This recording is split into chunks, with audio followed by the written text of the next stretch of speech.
I remember the first time it clicked was on the porch at our place in Avalon, and Chris, who's an engineer, he decided he wanted to make a career change. So he called up his friend Ryan, and they did what they always did, like in college.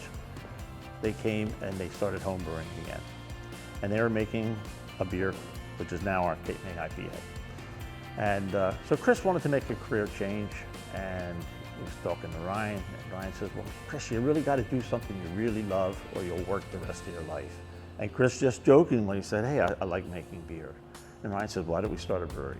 At the time, I wasn't married, didn't have a mortgage, didn't have any kids. So I was, I didn't have the yoke of life on my back and I could fail. So that was the simple nexus of it. Plus, I loved homebrewing and it was really something I was passionate about and took a chance. It was that quick. There was no like real aha moment. And I had just spent like 40 years in pharmaceuticals, clinical research, and thought I was retired, but I really got reinvented. And they knew that they would need financing, so they said, do you want to get involved? And I said, sure, why not? I wanted to open up a brewery in Cape May because it's a really special place. I grew up coming down here with my dad. We'd go fishing. While I grew up in Chadford, I lived all over the place, but it was always home to me. Ryan actually found this place, and he picked it out. And my first question to him when we first came here back in 2010, this was like not very well developed. The airport was like a ghost town. There really wasn't much business here.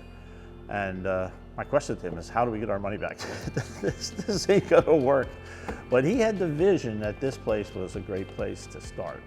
And he was absolutely right. The people started coming. And we're just trying to get this beer figured out, scaling things up from making homebrew to larger batches and still making it really delicious and have like the best quality that we could do with the budget that we had. It was by demand. We never tried to become Budweiser. We were just making beer, good beer, and we made it so that if it didn't sell, we were gonna drink it ourselves. We would sell out, on a Saturday within a few hours, and it was so disappointing because we wanted to make everybody really happy. So it was exciting and stressful and really wild. People enjoyed the beer, and that connection with the people was just wonderful. One of my most memorable stories from the first summer that we opened was brewing our first batch of beer. There was a drain in the wall, or pipe that was sticking out of the wall for a drain, and so we hooked up the tank to the drain, and the drain, what we thought went out to the sewer, well, it turns out we walked into the bathroom and the bathroom was covered in water. We opened up the wall, hundreds of gallons of water poured out of the wall, the cavity of the wall, and it turns out the pipe just was cut and disconnected. And so that was our first batch of beer we tried to brew. I didn't know anything about craft beer, but we had a boundless enthusiasm for making great beer. It's wild to see how things have changed over the past 10 years. My role has certainly changed. It went from making the beer hands-on and selling it. My wife Casey was working in the tasting room. Like, we would all just do this together and figure it out. And then as things began to expand and grow, I would deliver beer, I would sell beer, and then I was working on making teams and developing teams. And now it's changed into looking further into the future and making sure that we're all rowing in the same direction and building a really great culture of transparency and openness and vulnerability, and really developing us as an organization. And that to me is so exciting. Probably about a year after they opened, my brother and father came here every Wednesday, like religiously. And they were always like, oh, next time you're down, you gotta check out this place, it's so cool. So I walked in and Hank was back there with a can of tomatoes that he was trying to make a tomato beer with. I was like, whoa, this place is crazy. And I came out, and I remember I tried the Devil's Reach. That was the first beer I had. I actually enjoyed it.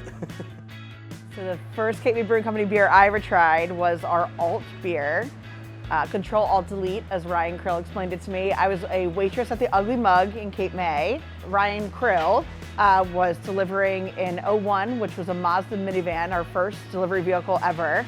And from there, he took the time to sit with the waitresses and explain the local product and kind of what this beer was, because there's nothing else on tap like it. And we all kind of were like, this is interesting, okay. But it was just cool because it was back, I think it was like winter 2012. So it was like way back in the day when there really wasn't many people working for the company except for Ryan, Chris, and Bob. My first memory of drinking a Cape May beer was at the Ugly Mug as well. And it was Triple Rec. I think I was at a tap takeover for Cape May Brewing Company that night, and it was the first tap takeover I'd have ever been to. And I ordered a Triple Rec, and I remember Ryan Krill turning next to me going, whoa, like that was a really big beer for me. And it was, but it was delicious. So the first time I saw our beers on tap was actually at Cabana's here, right here in Cape May. And I felt really proud because it's something that we created from scratch. And there it was with a tap handle that I carved, 400 tap handles. I stopped carving tap handles. But it was the first time I saw our beer in a commercial establishment. And I was really proud about that. First Cape May beer I ever tried and tasted was actually at the brewery.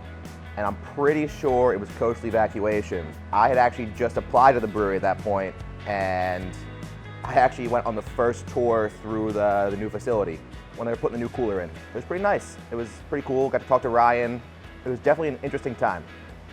There was a homebrew club back in 2013, January 2013. They took a trip here, and I'd been looking for an excuse to come down. Just never came down. I was living up in Mays Landing, and so I came in, tried the beers. Was like, wow, this is awesome. I remember Hank, Bob, and Ryan were all here and chatted with all them, and I was like, this is a really cool spot. And we were tiny little place back then. And next time I came down is when I applied. That was April 2013. Got a job 2 weeks later and been here ever since. So long time, definitely a long time. I think it was 2011 or 2012. I had Hitching Post whenever that was made. Because got me into craft beer was dark beers, and that was I think a stout with oak chips brewed in it, and I loved it. And then I found honey porter, and I tried that too and fell in love with those dark brews, and then from there tried all the IPAs and everything. But yeah, the first one was 2011, back at the original.